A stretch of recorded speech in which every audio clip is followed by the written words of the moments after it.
Rios e córregos inundando inúmeras cidades. Milhares sem energia elétrica após terrível furacão. 3 tufões acabaram de tocar o solo ao sul da cidade. E agora? O que é isso? Eu acho que é um terremoto. Eu nunca vi tais condições climáticas antes. Busquem abrigo imediatamente.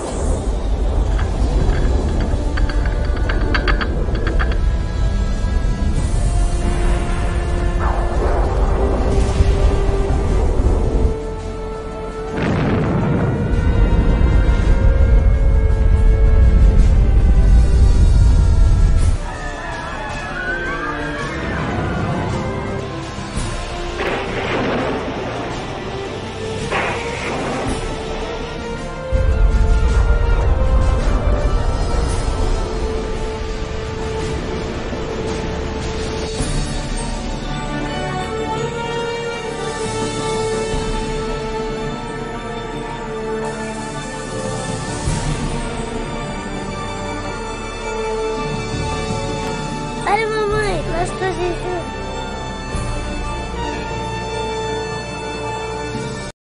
Olá, bem-vindo ao curso Estudo Bíblico e Preparação Batismal. Meu nome é Michael e se é a primeira vez que você está aqui a ver este vídeo no canal, quero convidar-te a poderes assistir os outros vídeos do curso que aqui está, bem como a explicação do funcionamento deste curso. Alguma questão que você tenha sobre o conteúdo deste curso, quero convidar-te a poderes entrar em contato comigo através do e-mail michaelregiste2020@gmail.com. No estudo anterior, no módulo 3, nós vimos sobre a oração. Foi um estudo fascinante onde podemos ver formas de comunicar com Deus. No estudo de hoje, o módulo 4, nós iremos ver o que é que a Bíblia ensina acerca da vinda de Jesus Cristo. Mas antes disso, quero convidar-te a pensar no seguinte. Você tem reparado que nos últimos tempos, os filmes atrás de filmes que têm êxitos, grandes êxitos de bilheteira, muitos deles têm a temática do fim do mundo. Desde o dia da independência, uma ameaça vinda do céu ou alguém vilão que procura destruir o planeta Terra. É curioso pensar que todos esses filmes acabam por tentar nos transmitir uma ideia, mesmo sendo feito por muitas pessoas que não são crentes em Deus, de que, de alguma forma subjacente, a humanidade tem a noção de que tudo isto chegará a um fim. Por isso, quero convidar-te a podermos nós, juntos, entender o que é que a Bíblia fala sobre esse tema. Os discípulos também tiveram essa mesma questão. Quando Jesus estava nesta terra, perguntaram a Jesus sobre a questão do fim do mundo. Agora, vejam como é que eles entendiam a questão do fim do mundo. Em Mateus 24, versículo 3 diz que, estando assentado no Monte das Oliveiras, chegaram-se a ele os seus discípulos em particular, dizendo: diz-nos quando serão estas coisas e que sinal haverá da tua vinda e do fim do mundo. Podemos reparar que para os discípulos o fim do mundo estava intimamente ligado com a vinda de Jesus, pois é exatamente disso que a Bíblia trata. Se recordarem, no módulo 1, quando falamos sobre a Bíblia, vimos que toda a Bíblia apontava para Jesus. O retorno de Jesus Cristo é aquilo que a Bíblia ensina como comumente chamado como o fim do mundo. Hoje, se nós dissermos a alguém que Jesus vai voltar, para muitas pessoas é motivo de chacota. Mas, prezado amigo, quer você queira ou não, quer você esteja pronto ou não, uma coisa é certa: Jesus virá. E antes que você comece a pensar e a sentir medo relativamente a esses filmes que aparecem aí na televisão, deixa-me dizer-te que este tema, quando é apresentado pela Bíblia, não há razão para ter medo, porque é um tema maravilhoso para um momento em que finalmente as coisas serão postas na ordem correta. Em João 14, versículo 1 a 3, Jesus disse: não se turbe o vosso coração, credes em Deus, credes também em mim. Na casa do meu pai há muitas moradas. Se não fosse assim, eu vos teria dito: vou preparar-vos lugar. E quando eu for e vos preparar lugar, virei outra vez e vos levarei para mim mesmo, para que onde eu estiver estejais vós também. Como podem ver, amigos, esta promessa nada tem para nos assustar. Ela diz que Jesus foi preparar lugar e virá para nos levar com ele, para que onde ele estiver, nós também possamos estar. Outro texto está em Mateus 27, que diz que porque o Filho do Homem virá na glória de seu Pai, com os seus anjos e então dará a cada um segundo as suas obras. Essas palavras foram ditas pelo próprio Jesus. Portanto, Jesus assumiu este facto como algo real.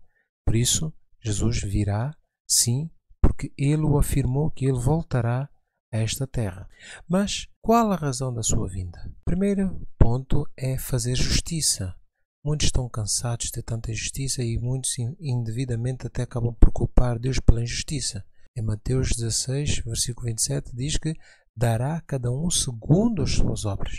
Será o momento final então da recompensa, em que tudo aquilo que o homem fez e todos os desmandos, pensando que estava impune, finalmente terá um acerto de contas perante aquele que julga não só pelos factos, mas também consegue julgar as intenções do coração. Mas um outro ponto é dar a vida eterna aos seus filhos e buscá-los, como nós vimos em João 14, 1-3 na leitura há pouco. Virei outra vez e vos levarei para mim mesmo, para que onde eu estiver estejais vós também. Outra razão para a sua vinda é fazer tudo novo, restaurar a terra. Isto está em Isaías 66, versículo 22, que diz que porque como os novos céus e a nova terra que hei de fazer estarão diante da minha face, diz o Senhor, assim também há de estar a vossa posteridade e o vosso nome. Portanto, Deus promete fazer um novo céu e uma nova terra. Outro ponto é fundar o seu reino. Não se trata simplesmente de fazer uma nova criação de todas as coisas que o homem destruiu e que o pecado destruiu. Trata-se de fundar o reino de Deus em toda a sua plenitude, com todos os seus princípios. Em Daniel 2, versículo 44, um livro profético, diz que na época desses reis, portanto dos governos dos impérios dos homens, o Deus do céu estabelecerá um reino que jamais será destruído e nunca será dominado por nenhum outro. Porque é isto que tem acontecido. As nações vão e vêm. Um reino acaba por dominar o outro. Mas o reino de Deus não acontecerá isso. Será um reino para sempre. Por isso, são boas notícias que nós temos, não é? Agora, de que forma será o seu regresso? Porque vai haver engano. A Bíblia diz que nos últimos tempos nós iremos ver num estudo mais à frente, quando falamos da origem do mal e falamos de um ser chamado Satanás, que muitos hoje dizem que não existe, mas nós iremos ver que ele existe e é bem real, que vai procurar enganar as pessoas para não estarem apercebidas. Ele virá em carne e osso como subiu ao céu. Isto confirma-se no livro de Atos, capítulo 1, versículo 11, onde Jesus, ao subir aos céus, os discípulos tinham acabado de estar com ele fisicamente e dois anjos apareceram e disseram: esse Jesus que vocês viram a ser recebido em cima há de vir assim como para os céus os vestir. O outro ponto é, ele virá com todos os anjos do céu, a forma como ele regressará. Quando o Filho do Homem vier em sua glória e todos os santos anjos com ele, então se assentará no trono da sua glória. Mateus 25, 31. Será um evento realmente inimaginável. Todos os anjos virão com Jesus nesse dia. Um outro pormenor importante é que essa vinda será de forma com poder e glória. Marcos 13, 26 diz que então vir o Filho do Homem nas nuvens do céu com grande poder e glória. Vocês têm reparado que os textos que estamos a ler vêm afirmando vez após vez que verão. Outro texto é Mateus 24, 30, que diz que então aparecerá no céu o sinal do Filho do Homem e todas as tribos da terra se lamentarão. Todas, eu sublinhei isto para que fique claro. A Bíblia diz que todas as tribos da terra se lamentarão e verão o Filho do Homem vindo sobre as nuvens do céu com poder e grande glória. Então, a forma que Jesus vai regressar será de uma forma visível, clara, e todas as tribos, toda a humanidade saberá que Jesus voltou. Vamos então tirar algumas conclusões com base nos textos que nós lemos. Primeiro, será um acontecimento universal. Segundo, será uma vinda presencial e não espiritual. Algumas religiões tentam espiritualizar a vinda de Jesus, dizendo que isto não será um evento real, físico, mas que ele virá no coração de cada um e que a humanidade irá viver um milénio de paz. Prezados amigos, como vocês puderam ler pelas palavras do próprio Cristo, é um acontecimento bem real, bem presencial. Terceiro, toda a gente saberá. Não será nada secreto. Como nós vimos e iremos ver noutros textos mais à frente, a Bíblia diz que não será nada secreto.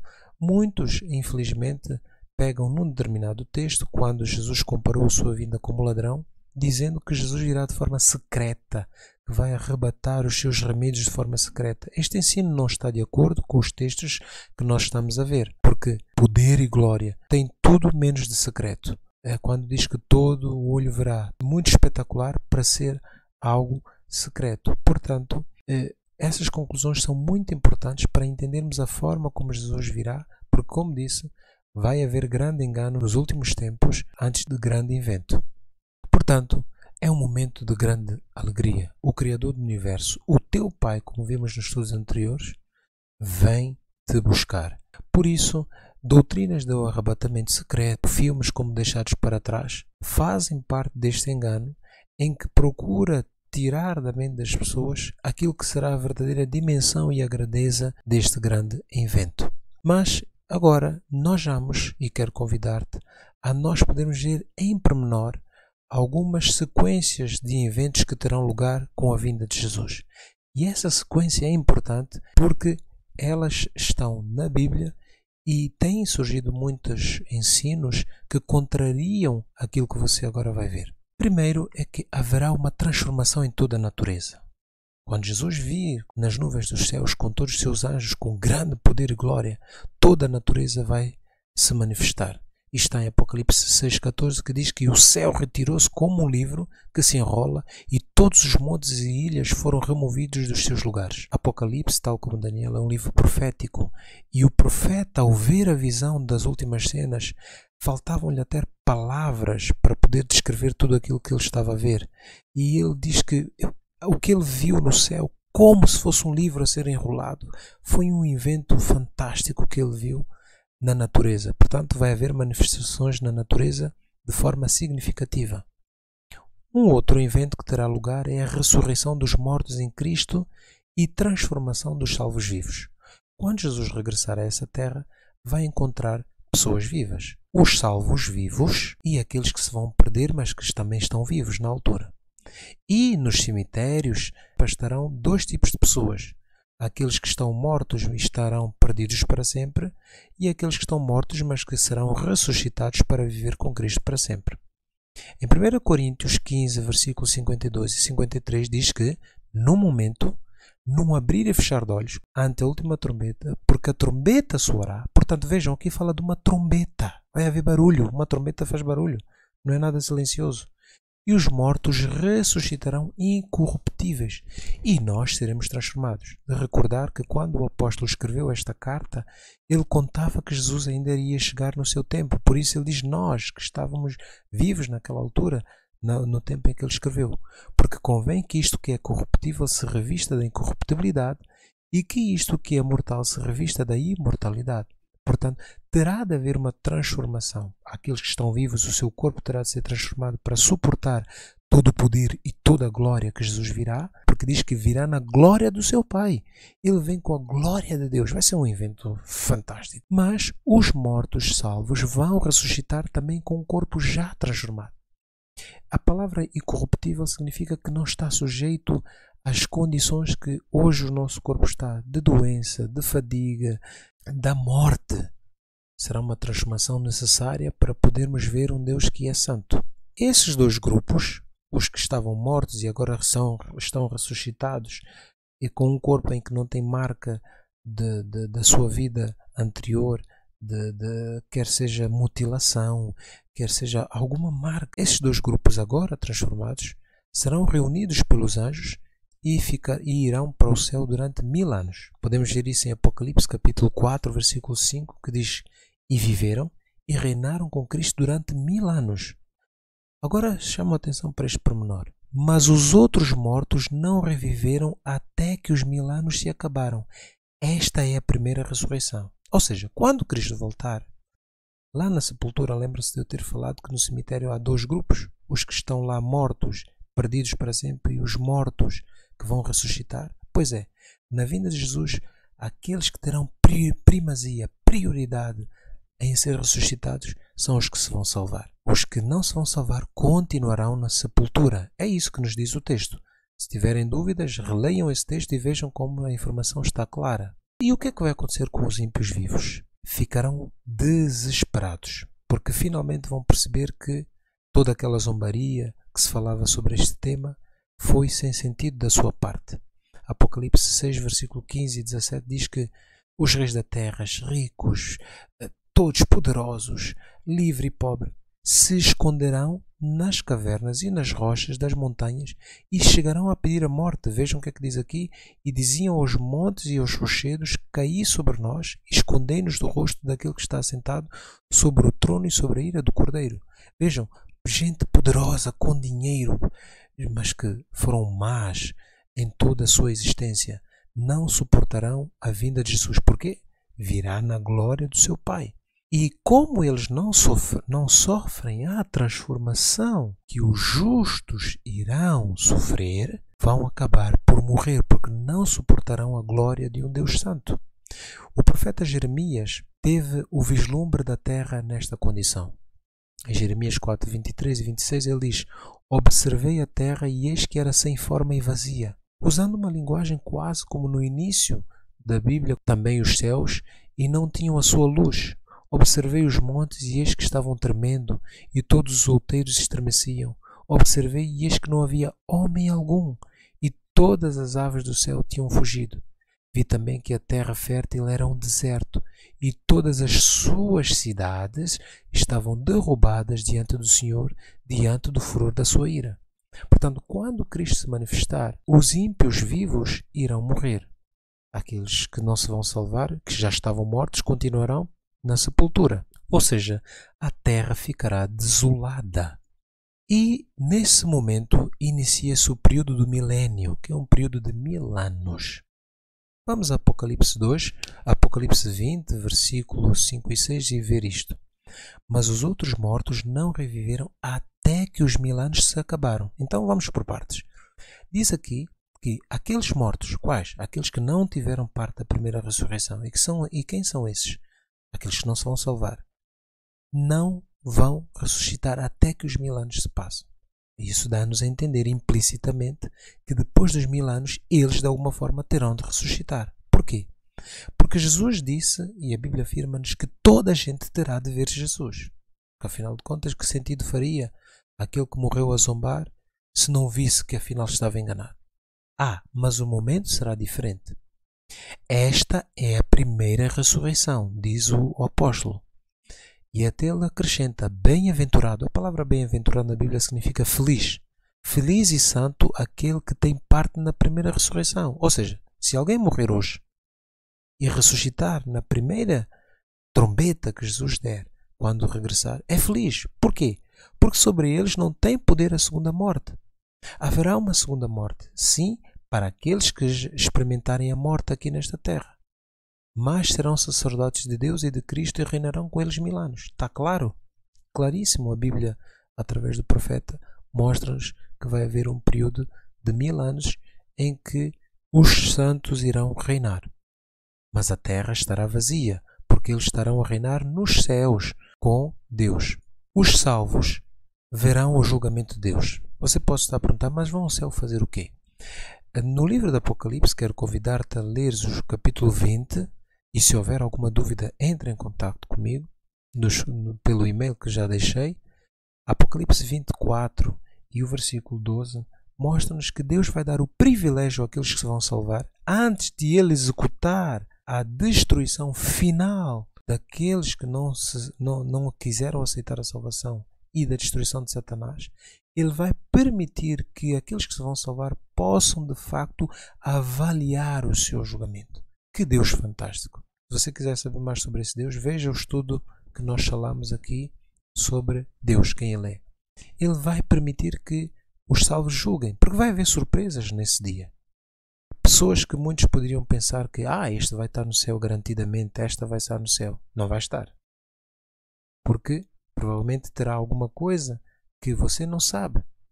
E provavelmente outras pessoas que você poderia pensar que não vão estar, estarão. Você tem um exemplo claro no tempo de Cristo. Reparem, aquele diálogo que você e eu, ou qualquer estudante da Bíblia conhece, de Jesus na cruz com os 2 ladrões. Há um dos ladrões que Jesus garantiu-lhe que iria estar no reino da glória. Aquele que se arrependeu. Agora imaginem para aquela multidão toda que estava ali a assistir à crucificação. Muitos pensaram e quando viraram as costas, aqueles 2 ladrões não vão poder estar no reino de Deus. Vão morrer e vão se perder para sempre. Engano. Um deles vai estar lá, não é? Então vejam só as surpresas que vai haver naquele dia. E tudo isso terá de ser esclarecido, não é? Mas a terra continuará vazia. E acabando-se os 1000 anos, Satanás será solto da sua prisão. Que prisão é esta? Isto é uma prisão simbólica. Porquê? Porque na realidade Satanás estará preso porque não terá ninguém para enganar. Lembrem-se que a terra estará vazia. E será a enganar as nações. Aqui diz a enganar as nações. Mas nós vimos anteriormente que a terra estava vazia. Não há problema nenhum. Porque a Bíblia disse claramente que os outros mortos não reviveram até que os 1000 anos se passaram. Então, terminados os 1000 anos, Deus vai permitir que todos os ímpios ressuscitem. Todos. Ok? E Satanás vai sair a enganar essas multidões para a batalha. Porque eles vão tentar combater Deus por uma última vez. E diz que Deus desceu fogo do céu e os devorou. E o diabo que os enganava foi lançado no lago do fogo do enxofre, onde está a besta, que representa um poder religioso e civil que o diabo usou para enganar as nações, o falso profeta, que representa as igrejas protestantes que se vão corromper no final dos tempos. Se você tiver curiosidade em saber isto você poderá obter informação através de um estudo de profecia. Há alguns vídeos aqui no canal, ou então poderá entrar em contato comigo para entender melhor sobre esse assunto. E assim será a destruição de Satanás e dos ímpios, não é assim? Portanto, meus amigos, o que é que nós devemos fazer? Como vocês podem ver, para aqueles que se vão salvar, para aqueles que estão ao lado de Cristo, o dia do fim do mundo não é nada de mal, é bom. Finalmente acabaram-se o sofrimento, vermos crianças a morrerem com fome, a injustiça, os homens com poder de fazer alguma coisa por aquele que é oprimido e nada fazem. Tudo isso será julgado naquele dia, tudo isso finalmente será feito a justiça. Portanto, é um dia bom, é um dia positivo. Então, meu amigo, minha amiga, permite dizer-te claramente que você deve desejar a vinda de Jesus ardentemente. Deve se preparar aceitando e vivendo os seus ensinos, porque aquele que diz que está nele deve andar como Jesus andou. Deve alertar aqueles que amas para que não se percam. Avisa-os. Se eles quiserem aceitar, ótimo. Se não, é pena, mas ora por eles para que não rejeitem esse convite, porque isso é algo que é real. E deves amar a Deus de todo o teu coração, porque não deves fazê-lo por medo. Não, porque Deus não quer a adoração de ninguém por medo, quer por amor. Você quer ser salvo, um amigo, minha amiga que está a ouvir este estudo de hoje? Então permita orar contigo. Senhor, este amigo e amiga que está a ouvir este estudo quer ser salvo. Ele não sabe como, mas tu sabes como salvá-lo. Por isso é que entregaste Jesus para morrer por causa dele, por causa dela, da sua vida. Ajuda-lhe, Senhor, nas suas dificuldades, para que não possa rejeitar a salvação, mas que possa andar nos teus ensinos e depositar a fé na salvação que só há em ti. Te peço em nome de Jesus. Amém. Prezados amigos, termino com uma esperança para ti, que está no livro do Apocalipse, versículo 21, do 4 a 7, que diz: E Deus limpará dos seus olhos toda lágrima, e não haverá mais morte, nem pranto, nem clamor, nem dor, porque já as primeiras coisas são passadas. Escreve, disse o anjo ao profeta, porque estas palavras são verdadeiras e fiéis. Quem vencer herdará todas as coisas, e eu serei o seu Deus, e ele será o meu filho. Deus promete que você será seu filho para toda a eternidade. Estuda esta carta de amor de Deus para ti, que o Senhor te possa abençoar. Inscreva-se no canal, dê o seu gosto, ative as notificações, partilhe com quem você achar esse conteúdo é importante e que Deus possa abençoar a sua vida. Na próxima semana, no próximo estudo, nós iremos ver sobre os sinais da vinda de Jesus. Ok? Jesus virá. Mas como é que eu sei se está próximo ou se falta ainda muito? Fique para o próximo estudo. Que Deus te possa abençoar.